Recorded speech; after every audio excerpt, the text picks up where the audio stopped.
To hear about potential game-changing testimony in the hush money case against former President Donald Trump. It follows his Truth Social post where he claims he is going to be arrested tomorrow. And he's also calling for protest from his supporters. And today, ally Robert Costello is expected to testify before a Manhattan grand jury in defense of the former president. Jurors are hearing evidence about Mr. Trump's involvement in a scheme to cover up his alleged affairs with Stormy Daniels and another model. Trump's call for protests have brought out crowds near his Mar-a-Lago resort. And our Brooke Schaefer is there live. But we will begin with Robert Sherman in New York, who's outside of the courthouse there. Good morning, Robert. Good morning to you, Mitch. And it's important to note this piece of context here that Michael Cohen, the former fixer for former President Trump, is the key witness that the prosecution has. He was the one who allegedly made that $130,000 hush money payment to Stormy Daniels. But the witness that is being called today is expected to attack Michael Cohen's credibility.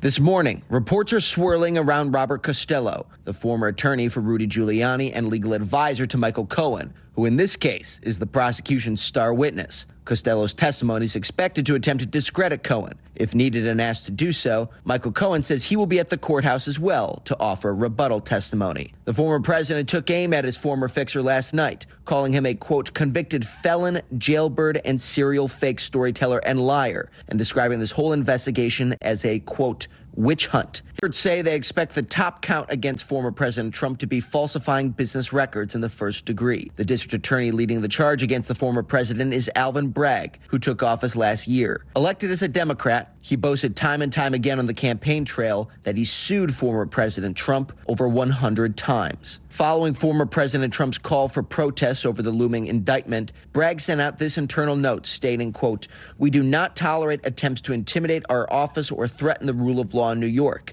adding, as with all of our investigations, we will continue to apply the law evenly and fairly. Mr. Trump insists no crime was committed, yet still there are many questions about what a possible indictment of a former president would look like. Many legal experts say, don't expect any fireworks. Former President Trump is not going to be dragged in front of a scrum of reporters. There's not going to be a perp walk. He won't be put in handcuffs or shackles. He will self-surrender. So we're all waiting outside the courthouse here to see what transpires inside there later today. I will tell you this, though, Adrienne and Mitch, is that there is this undeniable tension here in New York City. You walk around and people are whispering about this case in restaurants. Everybody's bracing for the possible impact here. Everybody wants to know what's going to happen. Mitch?